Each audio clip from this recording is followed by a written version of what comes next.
ഒരു കോഴിക്കോടൻ നിറച്ചാർട്ട് state artistic ക്യാമ്പായിരുന്നു. ഇതിൽ പ്രമുഖരായ ഒത്തിരി കലാകാരന്മാരുണ്ടായിരുന്നു കേട്ടോ. അതേപോലെ തന്നെ മദനൻ സാറും ഉണ്ടായിരുന്നു ഇതിൽ വരയ്ക്കാനായിട്ട്. ക്യാമ്പിൻ്റെ ഭാഗമായിട്ടാണ് ഇവരൊക്കെ എത്തിയിട്ടുള്ളത് കേട്ടോ. അതേപോലെ തന്നെ കുഞ്ഞു മക്കൾക്കായിട്ടുള്ള പെയിൻറ്റിങ് കോമ്പറ്റീഷനും ഉണ്ടായിരുന്നു കേട്ടോ. ഈസ്റ്റ്ഹില്ലെ VK കൃഷ്ണമേനോൻ മ്യൂസിയത്തിൽ വെച്ചിട്ടായിരുന്നു കേട്ടോ ഈ ഒരു ക്യാമ്പും അതേപോലെ തന്നെ ചിത്രരചനയും ഒക്കെ ഉണ്ടായിരുന്നത്. ക്യാമ്പ് രാവിലെ മുതലേ തുടങ്ങിയിട്ടുണ്ടായിരുന്നു. എന്നാൽ പെയിൻറ്റിങ് കോമ്പറ്റീഷൻ ഉച്ചയ്ക്ക് ശേഷമാണ് തുടങ്ങിയിട്ടുള്ളത്. 3 വയസ്സ് മുതലുള്ള കുട്ടികൾക്ക് ഉണ്ടായിരുന്നു. അപ്പോൾ ഒത്തിരി കലാകാരന്മാരുടെ ഈ ഒരു പെയിൻറ്റിങ് ലൈവായിട്ട് കാണാനും അപ്പോൾ അതൊക്കെ ആസ്വദിക്കാനുള്ള ഒരു അവസരങ്ങളായിരുന്നു കേട്ടോ.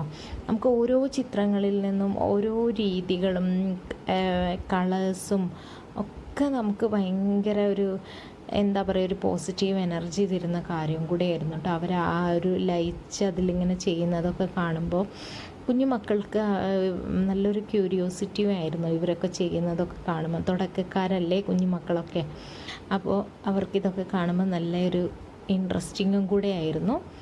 അങ്ങനെ മനോഹരമായൊരു ദിവസമായിരുന്നു കേട്ടോ അത്.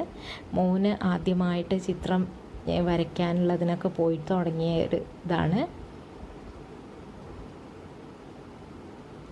മൂത്ത ആളും ഉണ്ടായിരുന്നു ഇതേപോലെ തന്നെ. അങ്ങനെ നല്ലൊരു സായാഹ്നമായിരുന്നു ഈ ഒരു